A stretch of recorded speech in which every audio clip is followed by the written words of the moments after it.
करने वालों को रफीक समझो, फरीक न समझो।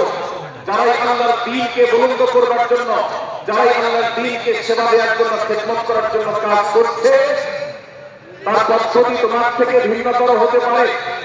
তাকে তুমি তোমার বন্ধু মনে করো, সহযাত্রী মনে করো, পথযাত্রী মনে করো, সহযোদ্ধা মনে করো, তোমার প্রতিপক্ষ মনে করবে না। আজ বাংলাদেশে ইসলাম যতটা পিছিয়ে আছে তার প্রধান কারণ হলো আমাদের অনৈক্য।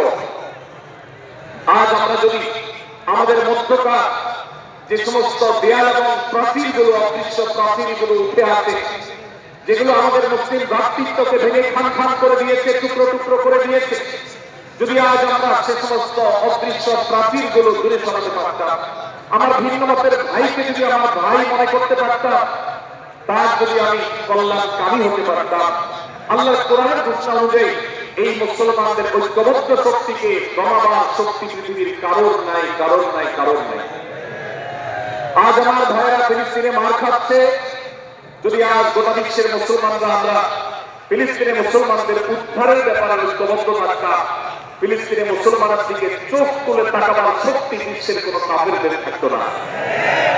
আজ যদি আমরা আমাদের মুসলমান নির্যাতিত ভাইদের ব্যাপারে সারা বিশ্বের মুসলমানরা ঐক্যবদ্ধ অবস্থান গ্রহণ করতে পারতাম, মুসলমানের দিকে চোখ তুলে তাকাবার শক্তি বিশ্বের কোন কারণ থাকতো না।